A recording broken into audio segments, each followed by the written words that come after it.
Alright, murakaza neza kuri Ndak TV. Twongeye twagarutse n'agafilme keza cyane kitwa The Platform. Icara ugubwe neza kuko uraza kuryoherwa.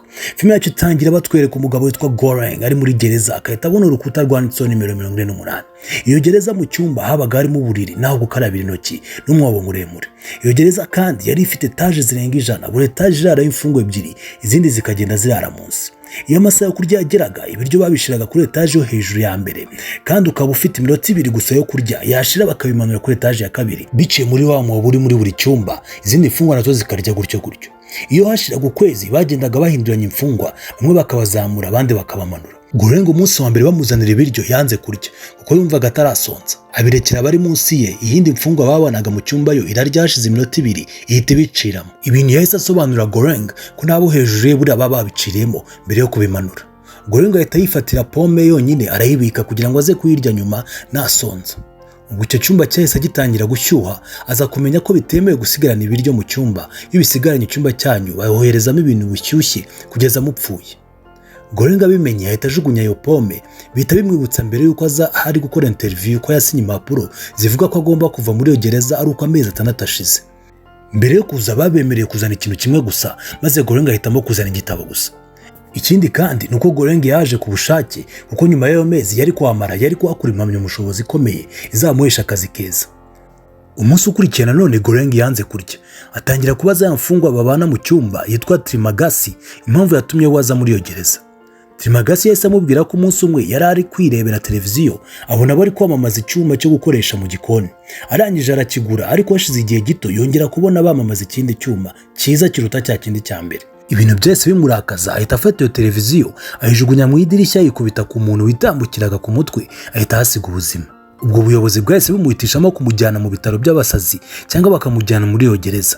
Ahitamo iyo gereza, abariho bahita bamuzana. Akomeza abwira Goreng ko bamaze kumuhindura icyumba kenshi kuko n'icyumba cya nyuma cyo hasi yakibayemo, kandi ko akenshi ibiryo bitahagera kuko hejuru baba babimaze. Goreng yahise atangira kugira ubwoba, atangira kuvugisha abandi bo ku zindi etaje, gusa ntiyagire umusubiza. Maze Trimagasi ahita yihagarika muri wa mwobo, anyarira imfungwa ziri munsi. Ahita abwira Goreng ko bamuhitishamo ikintu cyo kuzana muri iyo gereza kuba yazanye cya cyuma yaguze. Umunsi ukurikiye ibiryo bibagezeho, Goreng yahise atangira kurya, ahita atangira kumva abantu bahanutse baciye muri wa mwobo. Gusa Trimagasi amubwira ko ari ibisanzwe kuko bahora biyahura kandi ko ntacyo ubuyobozi bujya bubikoraho. Ahita akomeza amubwira ko iyo bahinduye icyumba badahindura uwo babana, ko buriya ari we bazakomeza kubana. Ubwo ibiryo byongeye kugaruka, ariko bigaruka hicaye undi muntu witwa Miharu. Gusa yari afite ibisebe ku mubiri we. Goreng atangira kumugira impuhwe, gusa Trimagasi amubwira ko adakwiye kumwitaho kuko uwo mudamu buri gihe rimwe mu kwezi amanuka kuri ayo meza ariho ibiryo kuko aba ashakisha umwana we aba yarabuze, kandi ko akunda kwica abo asanze mu cyumba kugira ngo azongere agire amahirwe yo guhura n'umwana we. Ubwo bakomeje kurya iminota 2 irangiye, ibiryo biramanuka, abari munsi yabo bashaka kwica Miharu, gusa ahita bivugana arabica. Ubwo bahise batwereka ukwezi gushize, bahise bohereza gaze mu byumba by'imfungwa irabasinziriza kugira ngo babahinduranye. Goreng abyutse asanga aziritse ku gitanda, yageze kuri etaje ya 71 avuye kuri 48. Trimagasi ahita amubwira ko ari wamuziritse kubera ko Goreng akiri muto kandi ko agifite n'imbaraga yashoboraga kugira nabi Trimagasi. Ubwo abantu begereye icyumba cya ba Goreng babonye icyumba babashizemo, batangira kuvuza induru. Mu kanya gato ibiryo byahise bihagera byashize kuko bari muri etaje yo hasi cyane. Hashize iminsi hafi 8 buri gihe ibiryo bibagiraho byashize, inzara irabica. Gusa Trimagasi yari akiziritse Goreng ku buriri, ahita amubwira ko igihe kigeze cy'uko agomba kurya, maze afata cya cyuma yegera Goreng. Goreng nawe akomeza gutaka amusaba ko atamwica, maze Trimagasi ahita akata inyama yo ku kuguru kwa Goreng. Mu gihe agiye kurya iyo nyama, cya kintu cyazanaga ibiryo kiragaruka kiriho wa mugore witwa Miharu. Ahita asimbukira Trimagasi, ahita abohora Goreng aho yari aziritse, maze Miharu amuha cya cyuma ngo yice Trimagasi. Ako kanya Goreng yahise agwa igihumure, aza kubyuka yisanga ari ku buriri, Miharu yamupfutse hamwe bari bamukase. Asanga Miharu ari kurya wa musaza yitwa Trimagasi, ahita azanira Goreng ku nyama za Trimagasi. Goreng nawe abanza kwanga kuzirya, gusa kubera inzara ahita azirya, ahita amuha no ku mazi, maze ahita yigendera nta n'ikindi kinamubwiye. Iminsi irashira, maze umubiri wa Trimagasi utangira kubora, maze Goreng kubera inzara akomeza kurya iyo nyama ya Trimagasi, atangira kumera nk'umusazi, akajya abona Trimagasi yagarutse nk'umuzimu. Ukwezi gushize bongera kohereza gaze kugira ngo babahinduranye, maze Goreng arota ari kumwe n'umugore ari kumusoma, akangutse asanga ni imbwa iri kumusoma. arebye neza asanga iyo mbwa iri kumwe n'umugore wamukoresheje interview. Iyo mbwa ikaba ariyo yahisemo kuzana igihe babahitishagamo ikintu kimwe bazana. Maze uwo mugore uba witwa Imoguru amusobanurira ko nawe yasabye kuhaza ku bushake ariko ko atarazi ko hari abantu bapfiramo. Maze uwo mugore akomeza amubwira ko iyo gereza igira etaje 200. Maze Gorenga ahita amubwira ko batanga ibiryo bidahagije ariyo mpamvu bamwe bicana barabuze ibyo barya. Imoguru we arabihakana avuga ko ibiryo bihagije ahubwo ko abantu barya byinshi birenze ibyo bagakwiye kurya. Ako kanya bahise babazanira ibiryo, maze Imoguru afata ibiryo bike yakeneye aha n'imbwa ye, arangije abwira n'abari munsi ye kubigenza gutyo. Abwira abo bari munsi yabo nabo bari kubibwira abandi bari munsi yabo, gusa bakomeza kumusuzugura. Rimwe abwira abo munsi ye ko nibakomeza kumusuzugura azajya yitumamo kugira ngo bakange. Maze abo munsi bahita babitinya batangira kujya barya bike, bakabwira abari munsi yabo nabo ko nibatarya bike nabo bari bwitumemo. Hashize akanya nanone hongera kuza ibiryo, gusa biza hariho umuntu uryamyeho umeze nk'uwataye ubwenge. Bahita bamufata bamushira ku buriri, mu gihe imbwa yo yari iri kwiba ibiryo ibishira ku ruhande.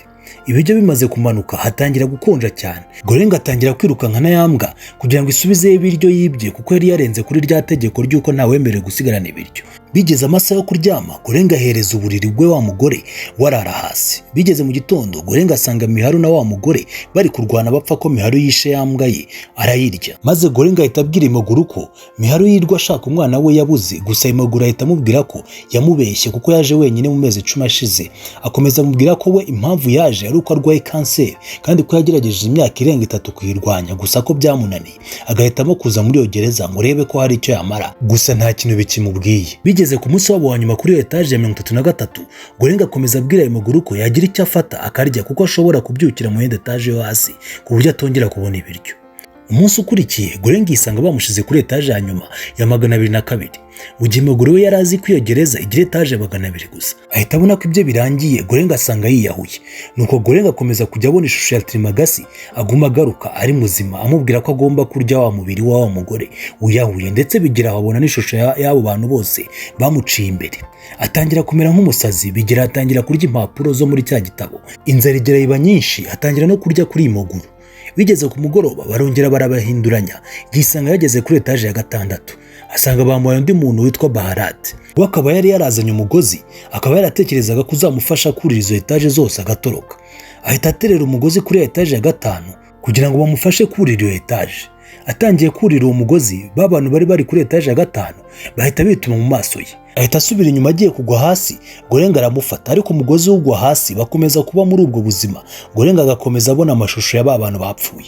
Gorenga ahita azana igitekerezo ko bazajya basimbuka na Baharate igihe ibiryo bije, bakajya kuri buri etaje bafite ibyuma ku buryo babwira buri mfungwa kurya bike, ku buryo ibiryo bigera kuri bose. Baharate arabyemera, bafata igitanda barakivuna, bakoramo intwari ikomeye bazajya bakoresha. Bahita bajya kuri etaje iri munsi yabo, maze Gorenga avuga ko byaba byiza bo babujije kurya kuko bari hafi y'aho ibiryo bitangira. Bakemerera abantu kuva kuri etaje ya 50, batangira kugenda bababuza kurya, maze baza kugera ahantu hari umusaza wari inshuti ya Baharate. Avuga ko ibyo bari gukora ari byiza, ariko kuko ntacyo bimaze, kuko ubuyobozi bw'iyo gereza ntacyo bibabwiye ko abantu bapfa. Gorenga na Baharate bakomeza bamanuka, ari nako babuza imfungwa zo hejuru kurya. Bageze kuri etaje ya 50 bo babemera kurya. Barakomeza bamanuka, baza kugeraho Miharu ari kurwanira n'ibigabo bibiri binini, maze Gorenga na Baharate bagerageza kumukiza, bica abo bagabo babiri, gusa basanga Miharu we yapfuye. Gorenga agira agahinda, ariko Baharate ahita amusubiza kuri cya kintu kiri ibiryo cyabamanuraga. Barakomeza bagenda bahereza imfungwa ibiryo, ariko hamwe bagasanga abantu barapfuye barishwe n'inzara. Barakomeza bagera kuri etaje ya nyuma ariyo 333. Bakihagera bagira ngo nta muntu urimo, kumbe yari ari umwana wihishe munsi y'igitanda. Basanga ni Mali, wa mwana wari warabuze Miharu yagumaga ashaka. Bahita baguma muri icyo cyumba bamuha ibyo kurya. Bukeye bahita bamushira kuri cya cyuma kijyana ibiryo kiramuzamura. Nuko Gorenga asanga misiyo yari ukuzamura uwo mwana akagera hejuru kuri etaje ya mbere. Ari naho agafilme kacu karangiriye. Shiraho comment tubwire uko wayibonye, munatubwire niba mukeneye ko tubaha kandi gafilme. Yari Ndak TV, bye bye.